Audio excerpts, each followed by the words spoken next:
Good day and welcome to another episode of Political Arena here on S24 television. My name is Abubakar Turaki. In today's digital age, information travels faster than ever. While social media has made it easier for people to express their own opinion and have access to news, it has also created opportunities for the spread of fake news and hate speech. False information can damage reputation, incite violence, influence elections, and undermine national unity. Hate speech, on the other hand, has a political potential. It deepens ethnic and religious coloration, political division, and threatens peace and social cohesion in our country, Nigeria. Nigeria continue to strengthen its democracy. There are increasing needs to understand the legal boundaries of freedom of speech, the consequences of spreading fake information, and the possibility of both citizens and media, how they can cohabit, and what are the legal implications on that. To help us examine this important issue, we are joined by Barrister Zab Muktar Ruma, a legal practitioner who will share her own experience and expert view into the law governing the hate speech, fake news, and the citizen right in our dear country, Nigeria, and what are the possible consequences of violating this law. Barrister Zainab, welcome to Political Arena here on S24 television. Thank you very much for having me. Thank you, Barrister. Can you please introduce yourself to our audience? My name is Zab Muktar Ruma. I'm a barrister and solicitor of the Supreme Court of Nigeria. I am from Katsina State, born and raised. That's pretty much it. Thank you so much, Barrister. So, Barrister, from your own legal expert and from your own legal lens, what is hate speech from the legal perspective? Well, I would say that hate speech is, creating or publishing any information about a person online that violates the person, threatens the person, discriminates, or tarnish the person's image online or offline. That is hate speech from your own legal expert. Thank you so much. So, is every false information considered as a fake speech under Nigerian law? You said? Is every false statement and information considered as a fake news under Nigerian law? I wouldn't say, because there isn't a law about fake speech precisely, but then there are laws that protect a person's image. There are statements that you make that might be defamation of character. Character. So when you do that, it could amount to criminal defamation, which you might be punished. It could be imprisonment. It could also be a fine, and it could be both. So why have hate speech and fake news become major concern in Nigeria today, looking at the political situation in our country? I feel it's the social media contributed a lot to it, because with social media there is little or limited control of people that come out to say things.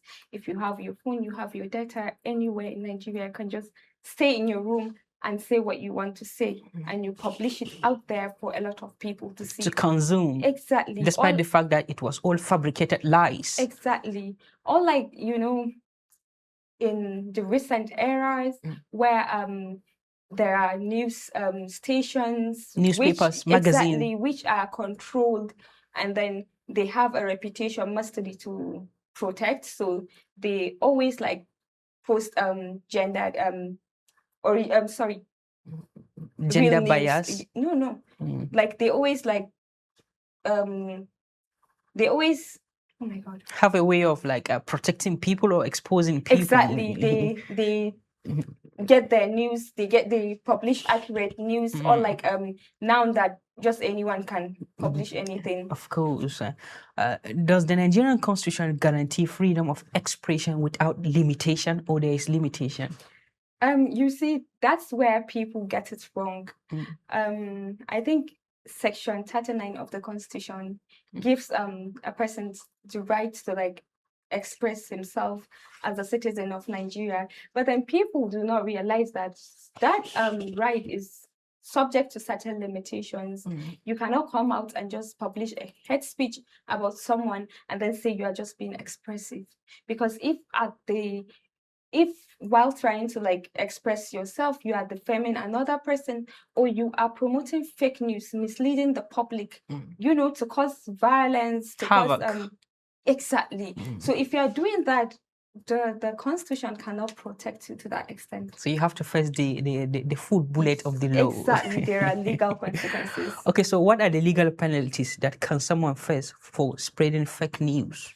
It could be. Is it imprisonment? Is it fine, or both? It could be imprisonment. It could be fine. In civil cases, it could be retraction.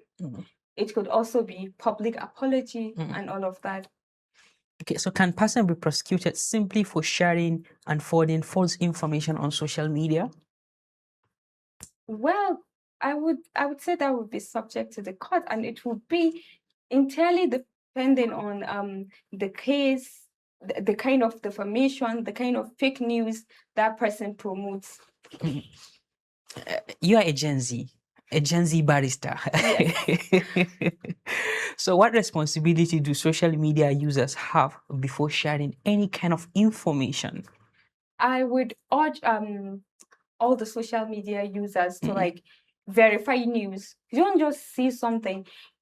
There is this thing that if I am to stay and publish something for my audience, if people keep reposting that and promoting it, they are like giving it out to wider audience. So I would say before sharing any information, I would say you should like try to verify it, try to figure the authenticity of that information before you share it to the next person. Simply because you have access to your phone does not give you the right to like mislead people and say things out there. We are in the era of social media, and we know how those influencers have a very strong voice. Is there any law that can hold them responsible for inciting people? Well, not really. There isn't any law currently which I know of that would say that will limit an influencer from inciting people. But then that influencer has to be acting according to the law. What you are doing online has to be legal. You cannot just come online to be promoting drugs and then expect the law not to work on you. Yeah. So long you are doing what you are doing is legal, there isn't any law I know that would like limit you. We spoke about the traditional media and the presence of social media. So what roles should traditional media play in combating fake news? You might mention like before you post or even repost, make sure what you are doing, it came from a very authentic source. Okay, so I would say I have noticed that the traditional medias are now moving into social media, which is a wonderful thing, by the way, because since they are the channels that can be trusted, I feel the traditional media merging into social media is a good thing. So how can citizens verify information before sharing it, as you are also a social media user? Is it by seeing that blue tick? No, I wouldn't say it's by seeing that blue tick. You have to like figure, first of all, what's the source of that your information? Is it legit? Is it legit, exactly? Or is it just something you randomly see? Who is posting? Who are you reposting from? What is the person's source? Why is the person putting that up? As a human being, if not anything, you should be able to tell, okay, this is somebody that has a good reputation and has been known for posting. There are channels online that okay, if this blog is posting this, it is definitely true. Legitimate. Exactly, because this blog is known for posting legitimate news, and also when they make the mistake of posting a they fake apologize. News, they apologize and like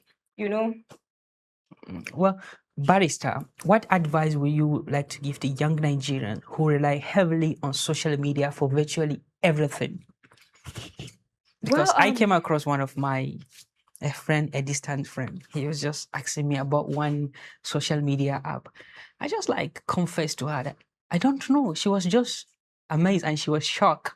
So what advice will you give them? Well, I would say as much as social media is a good space, as much as there are a lot of positive things on social media, I would say that too much of everything is bad. Too much of everything Depending is bad. 100% on social media is not something I would recommend for anyone. And if there is anyone out there that does that, I recommend that person limit their social media interactions.